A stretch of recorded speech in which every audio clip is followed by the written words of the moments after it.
তোকে যদি এই রাস্তায় আবার একবার দেখি। রহস্যজনকভাবে ভর সন্ধ্যায় গৌরা কুলভিপাড়ায় ঘুরছিল এই যুবক, তুলে নিয়ে গেল পুলিশ। প্রত্যক্ষদর্শীর কাছ থেকে আমরা জেনে নেব বিস্তারিত ঘটনা। হ্যাঁ, আপনি বলুন কি ঘটনাটি ঘটেছিল। মানে আননোন ওই ছেলেটা চলে এসেছিল সন্ধ্যাবেলা আর কি, সকাল থেকে ঘোরাঘুরি করছিল আমাদের কোথায় এখানে। কোথায় এসেছিল? গৌরা কুলভি পাড়ায় আমাদের। হ্যাঁ হ্যাঁ হ্যাঁ, এবার ঘোরাঘুরি করছিল সন্ধ্যাবেলা, হঠাৎ মানে আমাদের শঙ্করবাবু বাড়িতে ঢুকে গিয়েছিল আর কি। হ্যাঁ, শঙ্করবাবু বলতে নামটা শঙ্কর বলুন। মিশ্র। শঙ্কর মিশ্র। আচ্ছা।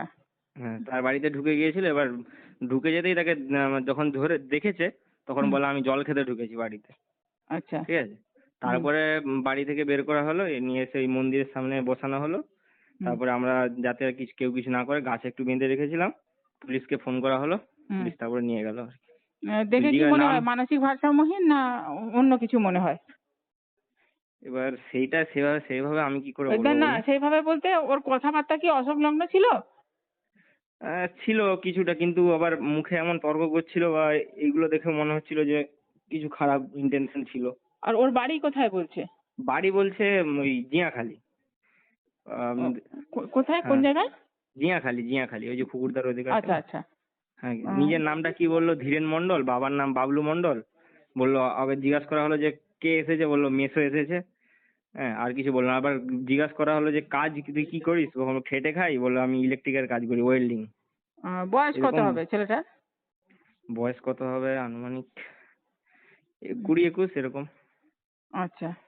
কিন্তু তারপরে আবার জিজ্ঞাসা করলাম যে এটা কি মন্দির, শীতলা মন্দির ছিল সামনে। আমি জিজ্ঞাসা করলাম যে এটা কি মন্দির, বলতে পারলো না।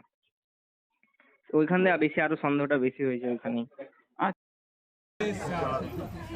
কি অবাক কাণ্ড! কথাবার্তা ধরন ধরে নিজে পুরো পেশাদা।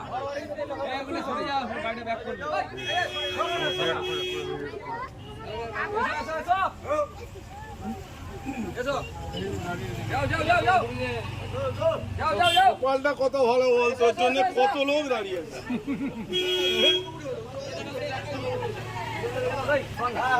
পিছনে গড়াও, পিছনে গড়াও না।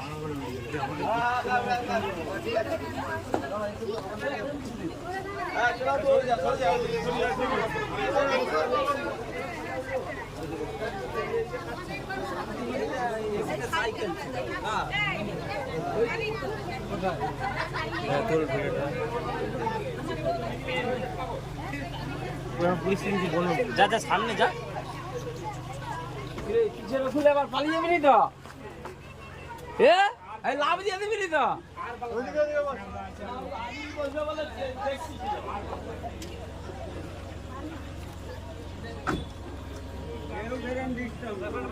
চোরকে ধরলেই হাওড়া হয়ে যায়।